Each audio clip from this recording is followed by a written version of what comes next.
अल्लाह जी, हम सो नहीं पाते, अम्मी को कब भेजोगे।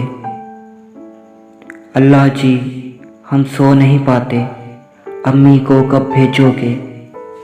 नानी कहती हैं तुम हमसे रूठे हो, लेकिन अब हम रोज़ाना मकतब जाएंगे, तुमको तख्ती पर लिखेंगे। असलम मिस्टर गंदे हैं, उनके साथ नहीं खेलेंगे।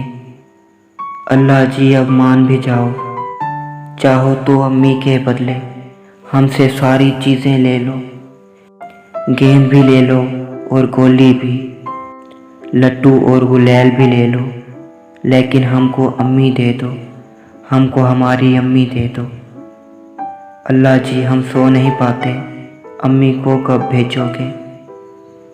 हमको हमारी अम्मी दे दो, हमको हमारी अम्मी दे दो।